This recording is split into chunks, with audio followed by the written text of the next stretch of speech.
ਸਰਕਾਰ ਨੂੰ ਯਾਦ ਕਰਵਾਈਏ ਮੁੱਦੇ, ਉਹ ਵਾਅਦੇ ਯਾਦ ਕਰਵਾਈਏ ਜਿਹੜੇ ਤੁਹਾਡੇ ਨਾਲ ਕੀਤੇ ਸੀ, ਤੇ ਤੁਹਾਡੀ ਵੀ ਜ਼ਿੰਮੇਵਾਰੀ ਹੈ ਕਿ ਤੁਸੀਂ ਭੁੱਲਿਓ ਨਾ ਹੁਣ ਕਿ ਕਿਹੜੀਆਂ-ਕਿਹੜੀਆਂ ਗਰੰਟੀਆਂ ਤੁਹਾਡੇ ਨਾਲ ਤੁਹਾਨੂੰ ਦਿੱਤੀਆਂ ਸੀ।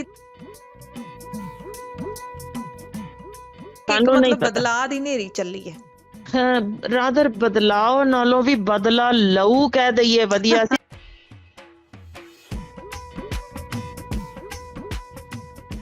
ਲੋਕਾਂ ਨੇ ਸਿਰਾ ਹੀ ਲਾ ਦਿੱਤਾ ਕਿ ਰਿਜੈਕਸ਼ਨ ਸੀ।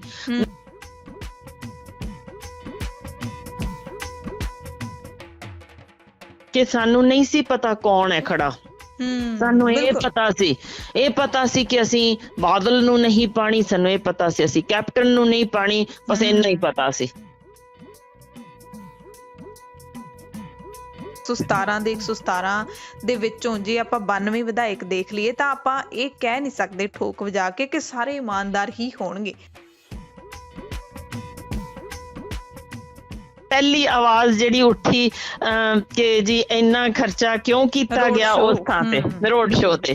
ਦੂਜੀ ਆਵਾਜ਼ ਉੱਠੀ ਕਿ ਉਸ ਰੋਡ ਸ਼ੋਅ ਦੇ ਵਿੱਚ ਜਿਹੜਾ ਖਾਣਾ ਪਹੁੰਚਾਇਆ ਗਿਆ ਉਹ ਤਹਿਸੀਲਦਾਰਾਂ ਦੇ ਉੱਤੋਂ ਦਵਾਇਆ ਗਿਆ। ਤੀਜੀ ਆਵਾਜ਼ ਉੱਠੀ ਕਿ ਖਟਕੜ ਕਲਾਂ ਤੇ ਖਰਚਾ ਕਿਉਂ ਹੋਇਆ, 3 ਕਰੋੜ ਖਰਚਾ ਜੀ। ਚੌਥੀ ਗੱਲ ਉੱਠੀ ਕਿ ਅਸੀਂ ਇਹ ਮਹਾਰਾਜਾ ਰਣਜੀਤ ਸਿੰਘ ਜੀ ਦੀ ਤਸਵੀਰ ਕਿਉਂ ਪਾਸੇ ਕੀਤੀ। ਸੋ ਇਹ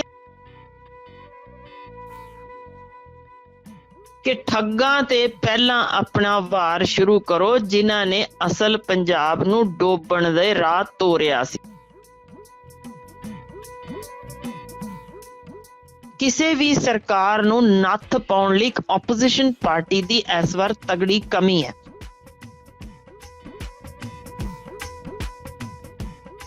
ਲੋਕਾਂ ਨੇ ਇਹ ਵੀ ਕਮਾਲ ਕਰਕੇ ਦਿਖਾ ਦਿੱਤਾ ਕਿ ਨਾ ਅਸੀਂ ਕੋਈ ਜਾਦੂ ਟੂਣੇ ਮੰਨਦੇ ਆ, ਨਾ ਡੇਰਾਵਾਦ ਮੰਨਦੇ ਆ, ਨਾ ਜਾਤ ਪਾਤ ਮੰਨਦੇ ਆ, ਨਾ ਤੰਤਰ ਮੰਤਰ, ਤੇ ਸਭ ਤੋਂ ਅਹਿਮ ਕਿ ਅਸੀਂ ਧਰਮ ਦੇ ਆਧਾਰ ਤੇ ਪਾਏ ਪਾੜ ਨੂੰ ਵੀ ਫਤਵਾ ਦੇ ਦਿੱਤਾ।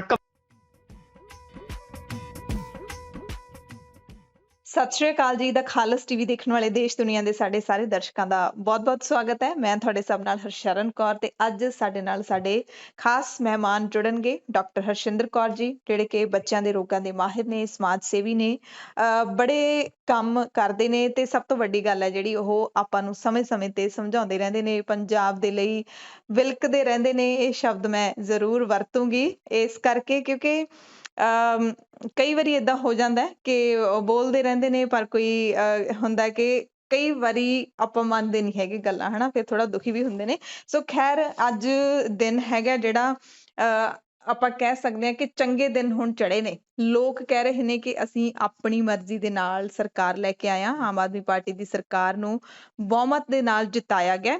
ਤੇ ਅੱਜ ਆਪਾਂ ਡਾਕਟਰ ਹਰਸ਼ਿੰਦਰ ਕੌਰ ਜੀ ਦੇ ਨਾਲ ਇਸ ਗੱਲ ਤੇ ਚਰਚਾ ਕਰਾਂਗੇ ਕਿ ਭਗਵੰਤ ਸਿੰਘ ਮਾਨ ਨੇ 16 ਮਾਰਚ ਨੂੰ ਸਹੁੰ ਚੁੱਕੀ ਹੈ ਤੇ ਅੱਜ 18 ਮਾਰਚ ਹੋ ਚੁੱਕੀ ਹੈ। 2 ਦਿਨਾਂ ਦੀ ਕਾਰਗੁਜ਼ਾਰੀ ਸਰਕਾਰ ਦੀ ਕਿਹੋ ਜਿਹੀ ਰਹੀ ਹੈ, ਅੱਗੇ ਕੀ ਕੁਛ ਚੁਣੌਤੀਆਂ ਨੇ ਸਰਕਾਰ ਦੇ ਮੂਹਰੇ, ਤੇ ਕੀ ਕੁਛ ਕੰਮ ਨੇ ਜਿਹੜੇ ਪ੍ਰਾਇੋਰਟੀ ਦੇ ਆਧਾਰ ਤੇ ਕਰਨ ਵਾਲੇ ਬਣਦੇ ਨੇ। ਸੋ ਡਾਕਟਰ ਸਾਹਿਬ ਸਾਡੇ ਨਾਲ ਜੁੜ ਚੁੱਕੇ ਨੇ। ਡਾਕਟਰ ਹਰਸ਼ਿੰਦਰ ਕੌਰ ਜੀ, ਬਹੁਤ-ਬਹੁਤ ਸਵਾਗਤ ਹੈ ਖਾਲਸ ਟੀਵੀ ਤੇ ਤੁਹਾਡਾ। ਸਤਿ ਸ਼੍ਰੀ ਅਕਾਲ ਹਰਸ਼ਰਨ ਜੀ। ਅੱਜ ਦਾ ਦਿਨ ਵੀ ਬੜਾ ਕਿਉਂਕਿ ਹੋਲੀ ਤੇ ਹੋਲਾ ਮਹੱਲਾ ਨਾਲ ਨੇ, ਤੇ ਬਹੁਤ ਸਾਰੀ ਸੰਗਤ ਨੂੰ ਮੁਬਾਰਕਾਂ, ਚੜ੍ਹਦੀ ਕਲਾ ਵਿੱਚ ਸਾਰੇ ਰਹਿਣ। ਤੇ ਜੋ ਰਾਜ ਸੀ ਕੁਫਰ ਨੂੰ ਫਤਵਾ ਦਿੱਤਾ ਗਿਆ ਉਹਦੇ ਲਈ ਸਮੂਹ ਪੰਜਾਬੀਆਂ ਨੂੰ ਵਧਾਈ। ਮੇਰਾ ਖਿਆਲ ਹੈ ਇਸ ਤੋਂ ਵੱਧ ਲੰਬਾ ਨਹੀਂ ਕਰਾਂਗੀ ਕਿ ਗੁਰੂ ਗ੍ਰੰਥ ਸਾਹਿਬ ਵਿੱਚ ਇੱਕ ਤੁਕ ਦਰਜ ਹੈ, ਸੁਖੀ ਬਸੈ ਮਸਕੀਨੀਆਂ ਆਪ ਨਿਵਾਰ ਤਲੈ, ਵੱਡੇ ਵੱਡੇ ਅਹੰਕਾਰੀਆ ਨਾਨਕ ਗਰਭ ਗਲੇ। ਸੋ ਸਪਸ਼ਟ ਹੈ ਕਿ ਨੀਵਾਂ ਰਹਿ ਕੇ ਜੋ ਸੁਖੀ ਵਸ ਸਕਦਾ ਉਹ ਦੂਜੇ ਪਾਸੇ ਵੱਡੇ ਵੱਡੇ ਅਹੰਕਾਰੀ ਆਪਣੇ ਹੀ ਹੰਕਾਰ ਵਿੱਚ ਗਲ ਜਾਂਦੇ ਨੇ। ਦੇਖੋ ਇਹਦੇ ਵਿੱਚ ਮੈਂ ਤਾਂ ਖਰੇ ਕਿੰਨੀ ਵਾਰ ਜੇ ਚਾਹਵਾਂ ਮੁਬਾਰਕਾਂ ਹੀ ਦਿੰਦੀ ਰਵਾਂ, ਜੋ ਕਿਉਂਕਿ ਜਿਸ ਤਰੀਕੇ ਦਾ ਇਸ ਵੇਲੇ ਬਦਲਾਓ ਆਇਆ ਜੇ, ਮੈਂ ਸ਼ਬਦ ਵਰਤਿਆ ਸੀ ਕਿ ਰਾਜ ਸੀ ਕੁਫਰ ਨੂੰ ਫਤਵਾ। ਕਾਰਨ ਇਹ ਆਪਾਂ ਸਿਰਫ 2 ਕੀ ਗੱਲਾਂ ਚ ਮੇਰਾ ਖਿਆਲ ਸਪਸ਼ਟ ਹੋ ਜਾਂਦਾ ਕਿ ਕਿਉਂ ਇਸ ਤਰੀਕੇ ਦਾ ਉਭਾਰ ਸ਼ੁਰੂ ਹੋਇਆ। ਲੋਕ ਅਸਲ ਚ ਜੋ ਅੱਜ ਗੱਲ ਕਰਦੇ ਨੇ ਖੁੱਲ ਕੇ, ਕਿਉਂਕਿ ਉਦੋਂ ਉਹਨਾਂ ਦੇ ਮਨ ਵਿੱਚ ਡਰ ਸੀ ਕਿ ਪਤਾ ਨਹੀਂ ਕੀ ਹੋ ਜਾਣਾ, ਤੇ ਅਸੀਂ ਜੋ ਕਰਨਾ ਚਾਹ ਰਹੇ ਹਾਂ ਕੀ ਉਹ ਸੰਭਵ ਹੋ ਵੀ ਸਕੇਗਾ ਕਿ ਨਹੀਂ। ਉਹਨਾਂ ਨੂੰ ਪੁਲਸੀਆ ਤਸ਼ੱਦਦ ਸੀ ਜੀ, ਬੇਰੁਜ਼ਗਾਰੀ, ਨਸ਼ੇ ਨੇ ਅੱਤ ਕੀਤੀ ਪਈ ਸੀ। ਉਹ ਮਾਵਾਂ ਹੰਝੂ ਵਗਾ ਵਗਾ ਕੇ ਉਹਨਾਂ ਦੇ ਸੁੱਕ ਗਏ ਸਨ, ਜਿਨ੍ਹਾਂ ਦੇ ਜਵਾਨ ਪੁੱਤਰ ਗਏ ਸਨ।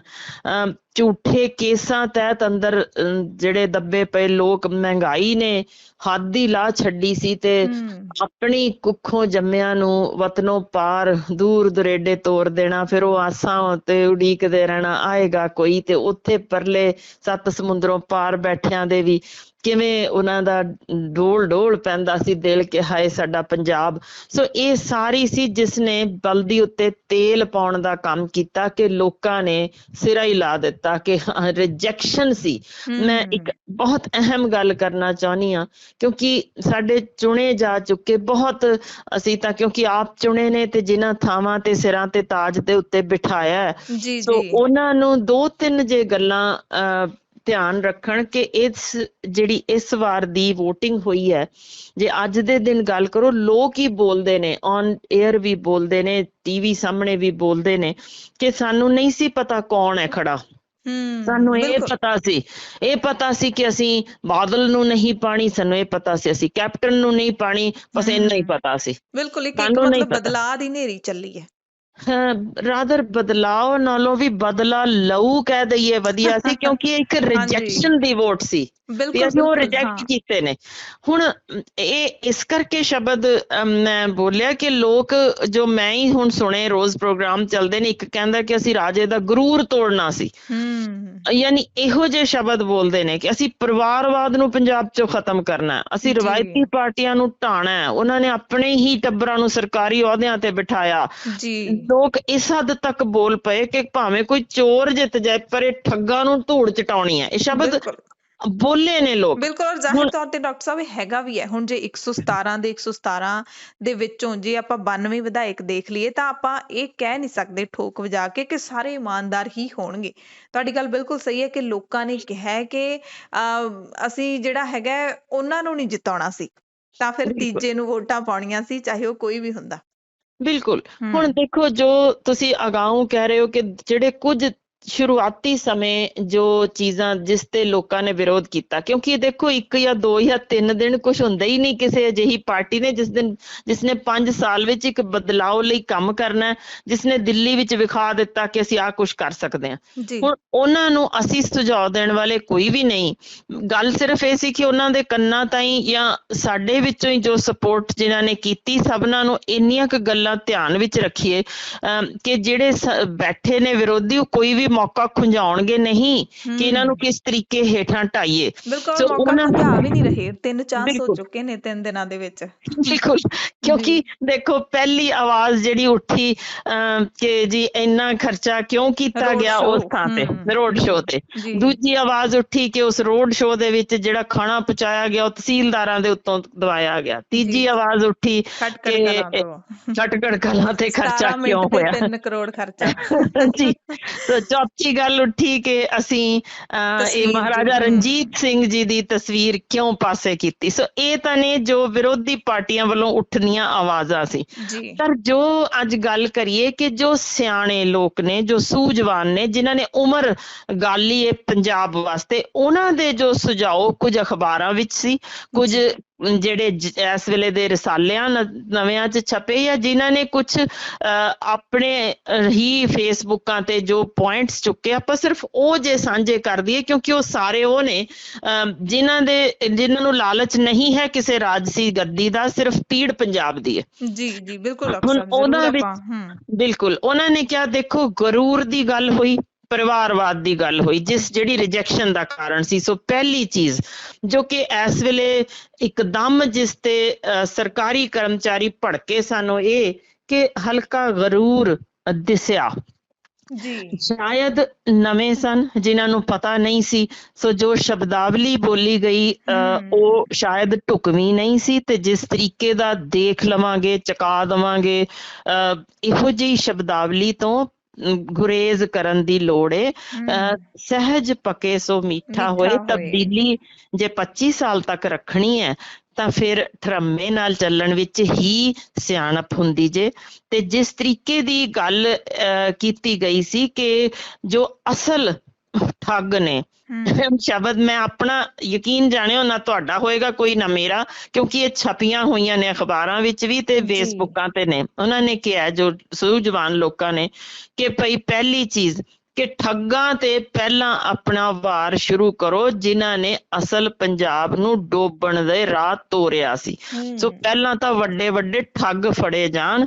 ਦੂਜਾ ਇੱਕ ਇੰਪੋਰਟੈਂਟ ਜੋ ਕਿ ਬਹੁਤ ਵਡੇਰੀ ਉਮਰ ਦੇ ਸਾਡੇ ਇੱਥੇ ਕਹਿ ਲਓ ਕਿ ਪੱਤਰਕਾਰ ਨੇ, ਉਹਨਾਂ ਨੇ ਵੀ ਇੱਕ ਬੜਾ ਜ਼ਬਰਦਸਤ ਪੁਆਇੰਟ ਚੁੱਕਿਆ ਕਿ ਦੇਖੋ ਤੁਸੀਂ ਜੇ ਇੱਕਦਮ ਇਸ ਤਰ੍ਹਾਂ ਕਰੋਗੇ ਕਿ ਮੈਂ ਅੱਜ ਹੀ ਸਾਰਾ ਕੁਝ ਰਾਜ ਹਾਸਲ ਕਰ ਲਵਾਂ ਤਾਂ ਤੁਸੀਂ ਕਿਉਂਕਿ ਇਹ ਰਿਜੈਕਸ਼ਨ ਦੀ ਵੋਟ ਸੀ, ਲੋਕ ਉਸੇ ਸਪੀਡ ਤੇ ਰਿਜੈਕਸ਼ਨ, ਕਿਉਂਕਿ ਜਿੰਨੀ ਉਚਾਈ ਤੇ ਚੜੋ ਓਨੀ ਹੇਠਾਂ ਨਿਵਾਣ ਤੇ ਠਾ ਕਰਕੇ ਡਿੱਗੀਦਾ। ਸੋ ਇਹ ਰਿਜੈਕਸ਼ਨ ਦੀ ਵੋਟ ਓਨੀ ਤਗੜੀ ਹੋਏਗੀ। ਸੋ ਠਰਮੇ ਨਾਲ ਤੁਰੋ ਤਾਂ ਠੀਕ ਰਹੇਗਾ ਤੇ ਲੋਕਾਂ ਵਿੱਚ ਵਿਚਰਦੇ ਰਹੋ। ਉਹਨਾਂ ਨੂੰ ਧਮਕਾਉਣ ਦੀ ਲੋੜ ਨਹੀਂ ਹੈ ਕਿਉਂਕਿ ਵੱਡੀ ਗਿਣਤੀ ਦੇ ਵਿੱਚ ਸਰਕਾਰੀ ਕਰਮਚਾਰੀ ਵੀ ਸ਼ਾਮਲ ਨੇ ਜਿਨ੍ਹਾਂ ਨੇ ਵੋਟਾਂ ਪਾ ਕੇ ਜਿਤਾਇਆ। ਪਰਿਵਾਰਵਾਦ ਜਿਹੜਾ ਪਹਿਲਾ ਗੇੜ ਹੁੰਦਾ ਨਾ ਜਦੋਂ ਵੋਟਾਂ ਦੀ ਗਿਣਤੀ ਹੁੰਦੀ ਹੈ, ਉਹ ਸਾਰਾ ਹੁੰਦਾ ਹੀ ਜ਼ਿਆਦਾਤਰ ਮੁਲਾਜ਼ਮਾਂ ਦਾ, ਜਿਹੜਾ ਬੈਲਟ ਪੇਪਰ ਰਾਹੀਂ ਵੋਟਿੰਗ ਹੁੰਦੀ ਹੈ ਤੇ ਉਹਦੇ ਚ ਵੀ ਆਮ ਆਦਮੀ ਨੂੰ ਬਹੁਮਤ ਮਿਲਿਆ ਸੀ। ਜੀ ਬਿਲਕੁਲ। ਫਿਰ ਪਰਿਵਾਰਵਾਦ, ਯਾਨੀ ਜੇ ਹਰ ਇੱਕ ਜਣਾ ਜੋ ਕਿ ਹੁਣੇ ਦਿਸਣ ਲੱਗੇ ਕੁਝ ਕੁ ਜਣਿਆਂ ਵਿੱਚੋਂ ਕਿ ਉਹ ਆਪ ਪਿਛਾਂ ਸੀ, ਉਹਨਾਂ ਦੇ ਪਤੀ ਆਏ ਜਾਂ ਉਹਨਾਂ ਦਾ ਭਰਾ ਜਾਂ ਬੇਟਾ, ਜੇ ਅਗਾਂਹ ਆ ਕੇ ਉਹੀ ਧਮਕਾਉਣਾ ਸ਼ੁਰੂ ਹੋਏਗਾ ਉਹ ਵੱਖ ਨਹੀਂ ਹੋਏਗਾ। ਸੋ ਥੋੜਾ ਜਿਹਾ ਇਸ ਪਾਸੇ ਧਿਆਨ ਰੱਖਣ। ਫਿਰ ਦੂਸਰੀ ਜੋ ਗੱਲ ਕਿ ਮਾਫੀਆ ਰਾਜ ਦੇ ਸਦਕਾ ਹੀ ਲੋਕ ਤੰਗ ਆਏ ਪਏ ਸਨ।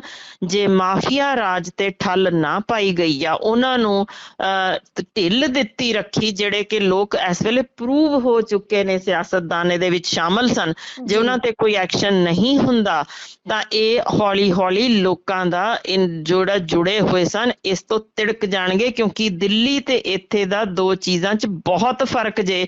ਜਿਸ ਤਰੀਕੇ ਦੀ ਸਿਆਸਤ ਵੱਲੋਂ ਮਾਫੀਆ ਰਾਜ ਦੇ ਵਿੱਚ ਜਿਹੜੀ ਐਂਟਰੀ ਸੀ ਉਹਨੂੰ ਰੋਕਣ ਦੀ ਬਹੁਤ ਵੱਡੀ ਲੋੜ ਹੈ ਐਸੇ ਸਮੇਂ ਦੀ। ਫਿਰ ਪੁਲਿਸ ਕਰਮੀਆਂ ਵੱਲੋਂ ਜੋ ਸਿਆਸੀ ਆਗੂਆਂ ਦੀ ਦੁਰਵਰਤੋਂ ਹੋਈ ਸੀ ਉਹਨੂੰ ਰੋਕਣ ਦੀ ਲੋੜ ਹੈ ਤੇ ਪੁਲਿਸ ਵਿੱਚ ਧਮਕਾਉਣ ਵਾਲੀਆਂ ਗੱਲਾਂ ਖਤਮ ਹੋਣੀਆਂ ਚਾਹੀਦੀਆਂ ਨੇ।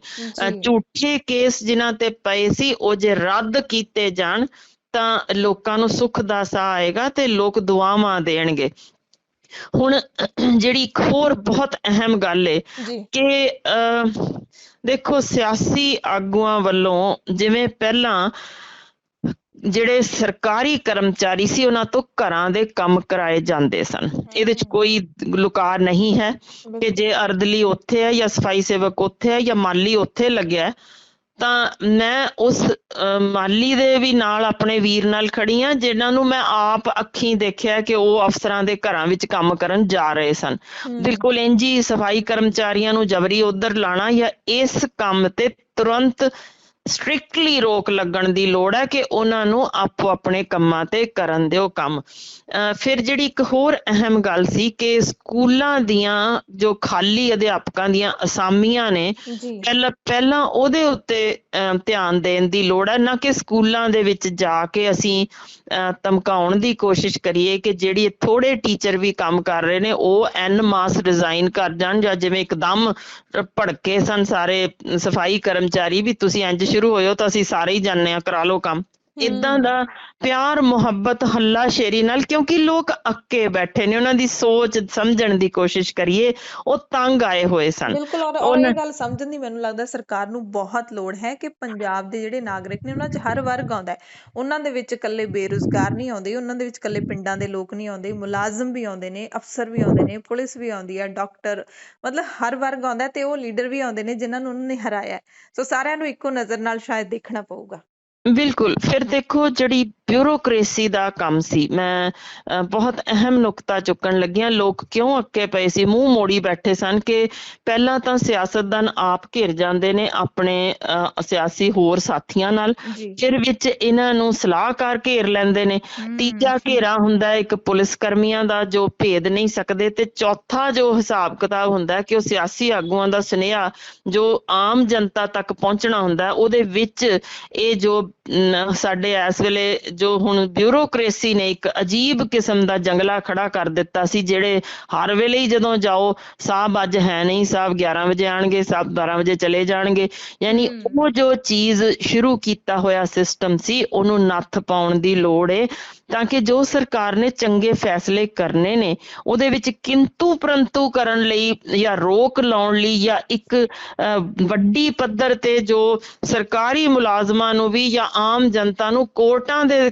ਦਰਵਾਜ਼ੇ ਖੜਕੜਾਉਣੇ ਪੈਂਦੇ ਸਨ, ਸਾਨੂੰ ਤਾਂ ਸਾਡੇ ਹੱਕ ਹੀ ਨਹੀਂ ਮਿਲ ਰਹੇ, ਉਸ ਚੀਜ਼ ਤੇ ਵੀ ਤੁਰੰਤ ਟਾਈਮ ਬਾਉਂਡ ਐਕਸ਼ਨ ਲੈਣ ਲਈ ਲੋੜ ਏ, ਤਾਂ ਕਿ ਇਹ ਲੋਕਾਂ ਨੂੰ ਸ਼ੁਰੂਆਤੀ ਸਮੇਂ ਥੋੜਾ ਜਿਹਾ ਆਰਾਮ ਟਿਕਾ ਮਿਲ ਸਕੇ, ਕਿਉਂਕਿ ਇਹ ਵਿਚਾਰੇ ਹੰਭੇ ਬੈਠੇ ਨੇ ਹੁਣ ਤਾਂ। ਆਸਾਂ ਉਮੀਦਾਂ ਬਹੁਤ ਜ਼ਿਆਦਾ ਨੇ ਔਰ ਲੋਕ ਵੀ ਮਤਲਬ ਜਦੋਂ ਕੋਈ ਵੀ ਮਾੜੀ ਮੋਟੀ ਸਰਕਾਰ ਇੱਧਰ ਉੱਧਰ ਦੀ ਕੁਛ ਵੀ ਗੱਲ ਕਰਦੀ ਹੈ, ਯਾਨੀ ਕਿ ਹੁਣ ਖਰਚਾ ਜ਼ਿਆਦਾ ਹੋਇਆ ਤਾਂ ਲੋਕ ਫਿਰ ਵੀ ਚੁੱਪ ਰਹੇ ਨੇ। ਉਹਨਾਂ ਨੇ ਕਿਹਾ ਵੀ ਇੱਕ ਵਾਰੀ ਤਾਂ ਕੋਈ ਗੱਲ ਨਹੀਂ, ਖੁਸ਼ੀ ਹੁੰਦੀ ਹੈ, ਜਿੱਤ ਦੀ ਖੁਸ਼ੀ ਹੁੰਦੀ ਹੈ, ਜੇ ਖਰਚਾ ਹੋ ਵੀ ਗਿਆ ਤਾਂ ਵੀ ਕੋਈ ਗੱਲ ਨਹੀਂ, ਕਿਉਂਕਿ ਅਸੀਂ ਵੀ ਆਪਣੇ ਘਰ ਦੇ ਬੱਚਿਆਂ ਦੇ ਵਿਆਹਾਂ ਤੇ ਬੜਾ ਖਰਚਾ ਕਰਦੇ ਹਾਂ। ਸੋ ਜ਼ਿਆਦਾਤਰ ਲੋਕਾਂ ਨੇ ਇਹ ਰਾਏ ਦਿੱਤੀ, ਕਈ ਨਿਰਾਸ਼ ਵੀ ਹੋਏ, ਪਰ ਕਈ ਕਹਿੰਦੇ ਨੇ ਵੀ ਜੇ ਦੁਬਾਰਾ ਫੇਰ ਇਹੀ ਕੁਛ ਕਰਦੀ ਰਹੀ ਆਮ ਆਦਮੀ ਪਾਰਟੀ ਤੇ ਫੇਰ ਸਾਨੂੰ ਬੋਲਣਾ ਪਊ, ਕਿਉਂਕਿ ਅਸੀਂ ਜਿਤਾਇਆ। ਸੋ ਬੜਾ ਹੀ ਫੂਕ ਕੇ ਪੈਰ ਧਰਨ ਦੀ ਲੋੜ ਹੈ। ਸੁਪਨੇ ਬੜੇ ਦਿਖਾਏ ਨੇ। ਬਿਲਕੁਲ ਸੁਪਨਿਆਂ ਦਾ ਟੁੱਟਣਾ ਦਰਅਸਲ ਹਰਸ਼ਰਨ ਜੀ ਕਿਸੇ ਦੀ ਆਸ ਤੇ ਉਮੀਦ ਦੇ ਟੁੱਟਣ ਦੇ ਬਰਾਬਰ ਹੁੰਦਾ ਜੇ, ਤੇ ਫਿਰ ਉਹਨੂੰ ਜੀਣ ਦੀ ਚਾਹ ਨਹੀਂ ਰਹਿੰਦੀ ਤੇ ਉਹ ਫਿਰ ਜ਼ਬਰਦਸਤ ਵਾਪਸ ਅਟੈਕ ਕਰਦੇ ਨੇ। ਪਰ ਇੱਕ ਬਹੁਤ ਤੇ ਅਹਿਮ ਆਖਰੀ ਮੇਰਾ ਖਿਆਲ ਹੈ ਜੋ ਮੁੱਦਾ ਅਸੀਂ ਅੱਖੋਂ ਪਰੋਖੇ ਨਾ ਕਰ ਜਾਈਏ, ਬਹੁਤ ਇਸ ਪਾਰਟੀ ਦੇ ਵਿੱਚ ਚੰਗੇ ਤੇ ਜ਼ਮੀਨ ਨਾਲ ਜੁੜੇ ਲੋਕ ਉੱਠੇ ਨੇ। ਮੈਂ ਤਾਂ ਫਿਰ ਇੱਕ ਵਾਰ ਮੁਬਾਰਕਬਾਦ ਦਿਲੋਂ ਅਸੀਸਾਂ ਹੀ ਨਿਕਲਦੀਆਂ, ਸ਼ੁਕਰ ਹੈ ਕਿ ਸਾਡੇ ਸਹੀ ਮਾਇਨਿਆਂ 'ਚ ਜੋ ਆਮ ਸੀ ਉਹੀ ਖਾਸ ਬਣਨ ਵੱਲ ਤੁਰਿਆ। ਪਰ ਜੇ ਉਹ ਖਾਸ ਦੇ ਵਿੱਚ ਹੀ ਇੱਕ ਮੈਂ ਇਨਵਰਟਿਡ ਕਾਮਰਸ 'ਚ ਕਹਿਣ ਲੱਗੀ ਹਾਂ ਕਿ ਉਹ ਖਾਸ ਹੀ ਰਹਿ ਗਏ ਤਾਂ ਫਿਰ ਥੋੜਾ ਜਿਹਾ ਅੱਗੋਂ ਮੁਸ਼ਕਲ ਆਉਣ ਵਾਲਾ ਸਮਾਂ ਆ ਸਕਦਾ ਹੈ, ਕਿਉਂਕਿ ਇੱਕ ਜਿਹੜੀ ਮੈਂ ਇੰਪੋਰਟੈਂਟ ਚੀਜ਼ ਕਹਿਣ ਲੱਗੀ ਹਾਂ, ਕਿਸੇ ਵੀ ਸਰਕਾਰ ਨੂੰ ਨੱਥ ਪਾਉਣ ਲਈ ਇੱਕ ਆਪੋਜੀਸ਼ਨ ਪਾਰਟੀ ਦੀ ਇਸ ਵਾਰ ਤਗੜੀ ਕਮੀ ਹੈ। ਜਿਹੜੀ ਡੈਮੋਕ੍ਰੇਸੀ ਹੁੰਦੀ ਹੈ ਨਾ ਜੀ, ਉਹਦੇ ਵਿੱਚ ਤੁਹਾਨੂੰ ਕੁਝ ਨਾ ਕੁਝ ਚੀਜ਼ਾਂ ਜਿਹੜੀਆਂ ਸਟਰੋਂਗ ਆਪੋਜੀਸ਼ਨ ਜਿਹਦੀ ਲੋੜ ਹੁੰਦੀ ਹੈ, ਜਿਹੜੀ ਕਿ ਇਸ ਚੀਜ਼ ਨੂੰ ਸਹੀ ਰਾਹ ਦਿਖਾਉਣ ਲਈ ਜਾਂ ਲੋਕ ਆਵਾਜ਼ ਬਣ ਕੇ ਉੱਭਰੇ, ਉਹ ਨਹੀਂ ਹੈ। ਕਿਉਂਕਿ ਉਹਨਾਂ ਵਿੱਚ ਵੀ ਦਿਸਦਾ ਜੇ ਕਿ ਇਹਨਾਂ ਵਿੱਚ ਵੀ ਕੁਛ ਉਹ ਨੇ ਜਿਹੜੀਆਂ ਕਾਲੀਆਂ ਬਿੱਲੀਆਂ ਵੜ ਗਈਆਂ ਹੋਈਆਂ ਨੇ, ਜਿਨ੍ਹਾਂ ਨੇ ਪੈਸੇ ਵੀ ਚਾੜੇ ਨੇ, ਜਿਨ੍ਹਾਂ ਨੇ ਕੀਤਾ, ਉਹ ਸਭ ਨੂੰ ਪਤਾ ਹੈ ਕਿ ਉਹ ਸ਼ਾਮਲ ਨੇ। ਸੋ ਉਹਨਾਂ ਨੇ ਕਿਸ ਤਰੀਕੇ ਲੋਕ ਆਵਾਜ਼ ਚੁੱਕਣੀ ਹੈ, ਇਹ ਸਾਨੂੰ ਅਜੇ ਡਾਊਟ ਹੀ ਹੈ ਵੀ ਹੋ ਸਕਦੀ ਹੈ ਕਿ ਨਹੀਂ। ਪਰ ਜਿਹੜਾ ਮੈਂ ਅਹਿਮ ਮੁੱਦਾ ਉਭਾਰਨਾ ਚਾਹੁੰਦੀ ਹਾਂ, ਇਹ ਸਾਰੇ ਦੇ ਵਿੱਚ ਸਾਡੀ ਸੋਚ ਸੀਮਤ ਹੋਈ ਹੈ ਕਿ ਅਸੀਂ ਭ੍ਰਿਸ਼ਟਾਚਾਰ ਖਤਮ ਕਰਨਾ, ਪਰਿਵਾਰਵਾਦ ਖਤਮ ਕਰਨਾ, ਇਹਨਾਂ ਨੇ ਆਪਣੇ ਟੱਬਰਾਂ ਨੂੰ ਜੋ ਦਿੱਤੀਆਂ ਪੋਸਟਾਂ ਖਤਮ ਕਰਨੀਆਂ ਦੇ ਵਿੱਚ ਲੱਗੇ। ਅਸੀਂ ਇੱਕ ਅਹਿਮ ਨੁਕਤਾ ਭੁੱਲ ਗਏ ਹਾਂ ਕਿ ਪੰਜਾਬ ਦੇ ਲਈ ਇੱਕ ਅਜਿਹਾ ਥਾਂ ਜਿੱਥੇ ਉਹਨਾਂ ਨੇ ਪੰਜਾਬੀਅਤ ਬਚਾਉਣ ਲਈ, ਜਿੱਥੇ ਸੱਭਿਆਚਾਰ ਬਚਾਉਣ ਲਈ, ਜਿੱਥੇ ਇਤਿਹਾਸ ਬਚਾਉਣ ਲਈ ਇੱਕ ਸੂਬਾ ਬਣਿਆ ਸੀ, ਪੰਜਾਬੀ ਸੂਬਾ, ਕੁਰਬਾਨੀਆਂ ਕੀਤੀਆਂ ਸੀ। ਮੈਂ ਤੇ ਆਪਣੇ ਨਾਨਾ ਜੀ ਮੂੰਹੋਂ ਵੀ ਸੁਣਿਆ, ਮੇਰੇ ਨਾਨਾ ਜੀ, ਮੇਰੇ ਦਾਦਾ ਜੀ, ਮੇਰੇ ਪਾਪਾ ਜੀ, ਇਹ ਸਭ ਜੇਲ੍ਹਾਂ ਜਾ ਚੁੱਕੇ ਨੇ। ਜਿਸ ਤਰੀਕੇ ਉਦੋਂ ਤੋਂ ਨਿਕਲਿਆ ਸੀ, ਇਹ ਉਭਾਰ ਹੋਇਆ ਸੀ, ਜਿਸ ਤਰੀਕੇ ਉਹ ਪੱਖ ਹੌਲੀ ਹੌਲੀ ਕਿਤੇ ਦੱਬ ਗਿਆ, ਖਤਮ ਹੋ ਗਿਆ, ਕਿਸੇ ਦੇ ਪੈਰਾਂ ਥੱਲੇ ਰੌਂਦਿਆ ਗਿਆ। ਸਾਡੇ ਜਿਹੜੇ ਬਜ਼ੁਰਗਾਂ ਦੀ ਇਸ ਵੇਲੇ ਜੋ ਬਚੇ ਹੋਏ ਨੇ, ਜਿਨ੍ਹਾਂ ਦੇ ਦਿਲਾਂ 'ਚ ਅਜੇ ਵੀ ਪੀੜ ਹੈ ਤੇ ਪੁਰਾਣੇ ਸਮੇਂ ਦੀਆਂ ਯਾਦਾਂ ਤਾਜ਼ੀਆਂ ਨੇ, ਉਹਨਾਂ ਦੇ ਅੱਖਾਂ 'ਚੋਂ ਜਦੋਂ ਕਿਰਦਾ ਹੈ ਨਾ ਹੰਝੂ, ਤਾਂ ਦਿਲ ਨੂੰ ਧੂਪ ਆਉਂਦਾ। ਹਰਸ਼ਰਨ ਜੀ, ਜੇ ਤੁਹਾਡੇ ਇਸ ਪ੍ਰੋਗਰਾਮ ਰਾਹੀਂ ਅਸੀਂ ਕਿਤੇ ਉਹ ਉਭਾਰ ਵਾਪਸ ਲਿਆ ਸਕੀਏ ਕਿ ਸੂਬਾ ਜਿਸ ਚੀਜ਼ ਨਾਲ ਬਣਿਆ ਸੀ, ਉਸ ਲਈ ਸਾਡੀ ਨੌਜਵਾਨ ਪੀੜ੍ਹੀ ਉਹ ਜੇ ਨਾ ਰਾਹ ਛੱਡੇ, ਕਿਉਂਕਿ ਸਾਡਾ ਇਤਿਹਾਸ ਬਹੁਤ ਬੇਸ਼ਕੀਮਤੀ ਹੈ, ਉਸ ਨੂੰ ਅਗਾਂਹ ਤੋਰਨ ਦੀ ਲੋੜ ਹੈ ਕਿਉਂਕਿ ਪੰਜਾਬੀ ਉਸ ਆਪਣੇ ਇਤਿਹਾਸ ਵਿੱਚੋਂ ਹੀ ਅਗਾਂਹ ਤੁਰਨ ਲਈ ਅੰਮ੍ਰਿਤ ਵਰਗਾ ਸਵਾਦ ਚੱਖਦੇ ਨੇ। ਸੋ ਉਸ ਰੂਹ ਨੂੰ ਸਾਡੀ ਸ਼ਰਸਾਰ ਕਰਨ ਲਈ ਜਿਹੜੀ ਲੋੜ ਹੈ ਨਾ, ਅੱਜ ਸਾਡੇ ਇਤਿਹਾਸ ਨੂੰ ਰਵਾਂ ਰੱਖਣ ਲਈ ਸਾਡੀ ਨੌਜਵਾਨ ਪੀੜ੍ਹੀ ਬਜ਼ੁਰਗਾਂ ਤੋਂ ਹੀ ਸੇਧ ਲੈ ਕੇ ਭਾਵੇਂ ਤੁਰੇ, ਕਿਉਂਕਿ ਸਾਨੂੰ ਜਿੱਥੋਂ ਸਾਡੇ ਆਗੂ ਉਸ ਪਾਸਿਓਂ ਸੇਧ ਦੇਣ ਵਾਲੇ ਸਨ ਉਹ ਕਿਤੇ ਰਾਹੋਂ ਉਤਰ ਚੁੱਕੇ ਨੇ, ਲੀਹੋਂ ਉਤਰੇ ਪਏ ਨੇ, ਉਹ ਨਹੀਂ ਸਾਨੂੰ ਰਾਹ ਦਸੇਰਾ ਬਣ ਸਕ ਰਹੇ। ਸੋ ਇਹਨਾਂ ਬਜ਼ੁਰਗਾਂ ਤੋਂ ਅਸੀਂ ਜੇ ਸੇਧ ਲੈ ਕੇ ਕਿਤੇ ਉਹ ਪੱਖ ਜਿਉਂਦਾ ਰੱਖ ਸਕੇ ਫਿਰ ਤਾਂ ਯਕੀਨਨ ਪੰਜਾਬ ਉਸੇ ਤਰ੍ਹਾਂ ਵਾਪਸ ਖੁਸ਼ੀਆਂ ਦਾ ਰਾਹ ਵੇਖੇਗਾ। ਵਰਨਾ ਅਸੀਂ ਸਿਰਫ ਇੱਕ ਸਿਆਸੀ ਪਾਰਟੀ ਨਾ ਬਣ ਕੇ ਰਹਿ ਜਾਈਏ, ਬਸ ਇੰਨੀ ਕੀ ਪੀੜ ਸੀ। ਬਿਲਕੁਲ ਬਿਲਕੁਲ ਡਾਕਟਰ ਸਾਹਿਬ, ਬਹੁਤ ਜਿਹੜੀਆਂ ਇਹ ਚੰਗੀਆਂ ਗੱਲਾਂ ਨੇ ਕਿਉਂਕਿ ਸਾਰੇ ਲੋਕ ਸੰਤੁਸ਼ਟ ਨੇ ਕਿ ਇੱਕ ਬਦਲਾਅ ਹੈ ਜਿਹੜਾ ਉਹ ਲੈ ਕੇ ਆਂਦਾ ਹੈ ਤੇ ਐਤਕੀ ਹੋਈ ਵੀ ਕਮਾਲ ਹੈ, ਇਹਦੇ ਵਿੱਚ ਕੋਈ ਸ਼ੱਕ ਨਹੀਂ ਹੈ। ਪਹਿਲਾਂ ਜਦੋਂ ਵਿਧਾਨ ਸਭਾ ਦੇ ਵਿੱਚ ਆਉਂਦੇ ਸੀ ਉਹੀ ਰਵਾਇਤੀ ਲੀਡਰ ਸਭ ਦੇ ਨਾਮ ਯਾਦ ਹੁੰਦੇ ਸੀ ਤੇ ਸਭ ਤੋਂ ਔਖਾ ਮੈਨੂੰ ਲੱਗਦਾ ਪੱਤਰਕਾਰਾਂ ਲਈ ਵੀ ਐਤਕੀ ਤਾਂ ਸਾਡੇ ਵਰਗਿਆਂ ਨੂੰ ਪੁੱਛਣਾ ਪੈਂਦਾ ਜਾ ਕੇ ਜੀ ਕਿੱਥੋਂ ਤੁਸੀਂ ਵਿਧਾਇਕ ਹੋ ਤੇ ਕੀ ਤੁਹਾਡਾ ਨਾਮ ਹੈ, ਕਿਉਂਕਿ ਚਿਹਰਿਆਂ ਦੀ ਪਛਾਣ ਨਹੀਂ ਹੈ। ਸੋ ਬਹੁਤ ਸਾਰੇ ਯੰਗ ਜਿਹੜੇ ਵਿਧਾਇਕ ਨੇ ਉਹ ਵੀ ਆਏ ਨੇ 30-30 ਸਾਲ ਦੇ, 35-35 ਸਾਲ ਦੇ, ਔਰ ਯੰਗ ਬ੍ਰਿਗੇਡ ਆਪਾਂ ਕਹਿ ਸਕਦੇ ਹਾਂ ਵਿਧਾਨ ਸਭਾ ਦੇ ਵਿੱਚ ਅੱਜ ਬੈਠੀ ਹੈ। ਹਾਂ ਤੇ ਜੇ ਇਹੀ ਮਤਲਬ ਯੰਗ ਬ੍ਰਿਗੇਡ ਆਪਾਂ ਕਹਿੰਦੇ ਹੁੰਦੇ ਨਾ ਕਿ ਜੇ ਜਿਹੜਾ ਹੁੰਦਾ ਹੈ ਤੱਤਾ ਖੂਨ ਉਹ ਸਹੀ ਪਾਸੇ ਲੱਗ ਜੇ ਤਾਂ ਕਮਾਲ ਕਰ ਦਿੰਦਾ, ਤੇ ਜੇ ਉਹੀ ਫਤੂਰ ਚੜ ਗਿਆ ਖਾਸ ਬਣਨ ਦਾ ਤੇ ਫੇਰ ਕੰਮ ਔਖਾ ਹੋ ਜਾਣਾ। ਸੋ ਆਸਾਂ ਕਰਦੇ ਹਾਂ, ਅਰਦਾਸਾਂ ਕਰਦੇ ਹਾਂ ਕਿ ਬੜਾ ਚੰਗਾ ਨਿਕਲੇ ਇਹ ਵਾਲਾ ਕਾਰਜਕਾਲ ਤੇ ਕੋਈ ਵੀ ਮੈਨੂੰ ਲੱਗਦਾ ਹੁੰਦਾ ਕਿ ਅਸੀਂ ਖਬਰਾਂ ਦੇ ਵਿੱਚ ਵੀ ਕਹਿੰਦੇ ਕਿ ਪੰਜਾਬ ਦਾ ਕੋਈ ਵੀ ਵਰਗ ਦੁਖੀ ਨਾ ਹੋਵੇ। ਸੋ ਆਪ ਮਹਾਰਾਜਾ ਰਣਜੀਤ ਸਿੰਘ ਦੀ ਤਸਵੀਰ ਦੀ ਇਸੇ ਕਰਕੇ ਚਰਚਾ ਸ਼ਾਇਦ ਹੋ ਰਹੀ ਹੈ। ਜੀ ਮੈਂ ਪਰ ਇੱਕ ਤੁਹਾਨੂੰ ਮੁਬਾਰਕਬਾਦ ਦੇਣਾ ਚਾਹੁੰਦੀ ਹਾਂ ਕਿਉਂਕਿ ਆਪਾਂ ਮੇਰਾ ਖਿਆਲ ਹੈ ਅਨੇਕ ਪ੍ਰੋਗਰਾਮਾਂ ਰਾਹੀਂ ਕਿਹਾ ਵੀ ਸਾਡੀਆਂ ਧੀਆਂ ਸਾਡੀਆਂ ਭੈਣਾਂ ਅਗਾਂਹ ਆਉਣ। ਵਾਕਈ ਕਮਾਲ ਕੀ ਹੋਇਆ ਕਿ ਇੰਨੀਆਂ ਸਾਰੀਆਂ ਸਾਡੀਆਂ ਅੱਜ ਬੇਟੀਆਂ ਸਾਡੀਆਂ ਭੈਣਾਂ ਪਹੁੰਚੀਆਂ ਨੇ ਜੋ ਸਿਆਸੀ ਪਿੜ ਮਲਿਆ ਜਿਨ੍ਹਾਂ ਨੇ। ਸੋ ਸ਼ੁਕਰ ਕਰਦੇ ਹਾਂ ਕਿ ਜੋ ਇੱਕ ਵਾਰ ਅਸੀਂ ਆਵਾਜ਼ ਵੀ ਚੁੱਕੀ ਸੀ ਕਿ ਭਾਵੇਂ ਉਹ ਦਿੱਲੀ ਵਿੱਚ ਹੈ, ਉਨਾਓ ਵਿੱਚ ਹੈ, ਜਿੱਥੇ ਬੇਟੀਆਂ ਤੇ ਤਸ਼ੱਦਦ ਹੁੰਦਾ, ਘੱਟੋ ਘੱਟ ਮੈਨੂੰ ਲੱਗਦਾ ਇੰਨੀਆਂ ਸਾਰੀਆਂ ਸਾਡੀਆਂ ਧੀਆਂ ਭੈਣਾਂ ਜੇ ਉੱਥੇ ਹਨ ਤਾਂ ਉਸ ਪਾਸਿਓਂ ਜ਼ਰੂਰ ਠੱਲ ਰਹੇਗੀ। ਜੀ ਜੀ ਬਿਲਕੁਲ ਬਿਲਕੁਲ ਡਾਕਟਰ ਸਾਹਿਬ। ਸੋ ਸਾਰੇ ਪੰਜਾਬੀਆਂ ਨੂੰ, ਸਾਰੇ ਦਰਸ਼ਕਾਂ ਨੂੰ ਫੇਰ ਵਧਾਈਆਂ। ਜੋ ਉਹ ਚਾਹੁੰਦੇ ਸੀ ਉਹ ਉਹਨਾਂ ਨੇ ਕੀਤਾ ਹੈ, ਜਿੰਨੇ ਲੋਕ ਚਾਹੁੰਦੇ ਸੀ। ਤੇ ਅੱਗੇ ਆਪਾਂ ਮਿਲਦੇ ਰਹਾਂਗੇ ਡਾਕਟਰ ਸਾਹਿਬ ਦੇ ਨਾਲ ਤੇ ਸਾਡੀ ਇੱਕ ਜ਼ਿੰਮੇਵਾਰੀ ਹੁੰਦੀ ਹੈ ਮੀਡੀਆ ਦੀ ਕਿ ਲਗਾਤਾਰ ਜਿਹੜਾ ਹੈਗਾ ਸਰਕਾਰ ਨੂੰ ਯਾਦ ਕਰਵਾਈਏ ਮੁੱਦੇ, ਉਹ ਵਾਅਦੇ ਯਾਦ ਕਰਵਾਈਏ ਜਿਹੜੇ ਤੁਹਾਡੇ ਨਾਲ ਕੀਤੇ ਸੀ। ਤੇ ਤੁਹਾਡੀ ਵੀ ਜ਼ਿੰਮੇਵਾਰੀ ਹੈ ਕਿ ਤੁਸੀਂ ਭੁੱਲਿਓ ਨਾ ਹੁਣ ਕਿ ਕਿਹੜੀਆਂ ਕਿਹੜੀਆਂ ਗਰੰਟੀਆਂ ਤੁਹਾਡੇ ਨਾਲ ਤੁਹਾਨੂੰ ਦਿੱਤੀਆਂ ਸੀ ਤੇ ਉਹ ਗਰੰਟੀਆਂ ਆਪਾਂ ਲੈ ਕੇ ਲਵਾਂਗੇ। ਸੋ ਰਲ ਮਿਲ ਕੇ ਲਵਾਂਗੇ। ਬਿਲਕੁਲ ਜੀ, ਮੀਡੀਆ ਦਾ ਕੰਮ ਹੀ ਜਗਾਉਣ ਦਾ ਹੁੰਦਾ ਜੇ। ਸੋ ਇਹ ਜਗਾਉਣ ਦਾ ਸਾਡਾ ਕੰਮ ਹੋਕਾ ਅਸੀਂ ਦਿੰਦੇ ਹੀ ਰਹਿਣਾ ਤੇ ਨਾਲ ਨਾਲ ਬਿਲਕੁਲ ਵਾਕਈ ਇੱਕ ਵਾਰ ਫਿਰ ਸਮੂਹ ਪੰਜਾਬੀਆਂ ਨੂੰ ਮੁਬਾਰਕਾਂ ਕਿ ਉਹਨਾਂ ਨੇ ਜੋ ਚਾਹਿਆ ਹਾਸਲ ਹੋਇਆ ਤੇ ਹੁਣ ਸਾਡਾ ਕੰਮ ਜਗਾਉਂਦੇ ਰਹਿਣ ਦਾ। ਚੜ੍ਹਦੀ ਕਲਾ ਵਿੱਚ ਰਹੋ, ਤੰਦਰੁਸਤ ਰਹੋ, ਆਬਾਦ ਰਹੋ। ਬਿਲਕੁਲ। ਸੋ ਸਰਕਾਰ ਵੀ ਵਧਾਈ ਦੀ ਪਾਤਰ ਹੈਗੀ ਹੈ ਤੇ ਸਰਕਾਰ ਨੂੰ ਵੀ ਅਸੀਂ ਸ਼ੁਭ ਇਛਾਵਾਂ ਭੇਜਾਂਗੇ ਕਿ ਜੋ ਪੰਜਾਬੀ ਚਾਹੁੰਦੇ ਨੇ ਉਹ ਤੁਸੀਂ ਕਰ ਪਾਓ। ਬਹੁਤ ਬਹੁਤ ਧੰਨਵਾਦ ਡਾਕਟਰ ਹਰਸ਼ਿੰਦਰ ਕੌਰ ਜੀ ਸਾਡੇ ਨਾਲ ਜੁੜਨ ਦੇ ਲਈ ਤੇ ਸਾਰੇ ਦਰਸ਼ਕਾਂ ਦਾ ਵੀ ਧੰਨਵਾਦ। ਪਰ ਇੱਕ ਮੈਂ ਹੋਰ ਜ਼ਰੂਰ ਕਮਾਲ ਕਹਿ ਦਿਆਂ ਜਾਂਦੇ ਜਾਂਦੇ ਕਿ ਇਹ ਵੀ ਪਹਿਲੀ ਵਾਰ ਹੋਇਆ ਜੇ ਜਿੱਥੇ ਲੋਕਾਂ ਨੇ ਇਹ ਵੀ ਕਮਾਲ ਕਰਕੇ ਦਿਖਾ ਦਿੱਤਾ ਕਿ ਨਾ ਅਸੀਂ ਕੋਈ ਜਾਦੂ ਟੂਣੇ ਮੰਨਦੇ ਆ, ਨਾ ਡੇਰਾਵਾਦ ਮੰਨਦੇ ਆ, ਨਾ ਜਾਤ ਪਾਤ ਮੰਨਦੇ ਆ, ਨਾ ਤੰਤਰ ਮੰਤਰ, ਤੇ ਸਭ ਤੋਂ ਅਹਿਮ ਕਿ ਅਸੀਂ ਧਰਮ ਦੇ ਆਧਾਰ ਤੇ ਪਾਏ ਪਾੜ ਨੂੰ ਵੀ ਫਤਵਾ ਦੇ ਦਿੱਤਾ। ਕਮਾਲ ਕੀਤੀ ਪੰਜਾਬੀਆਂ ਨੇ ਇਕਜੁੱਟਤਾ ਦੀ। ਬਿਲਕੁਲ ਬਿਲਕੁਲ। ਬਹੁਤ ਬਹੁਤ ਧੰਨਵਾਦ ਡਾਕਟਰ ਸਾਹਿਬ। ਮਿਲਦੇ ਹਾਂ ਫਿਰ ਕਿਸੇ ਦਿਨ। ਸਤਿ ਸ਼੍ਰੀ ਅਕਾਲ।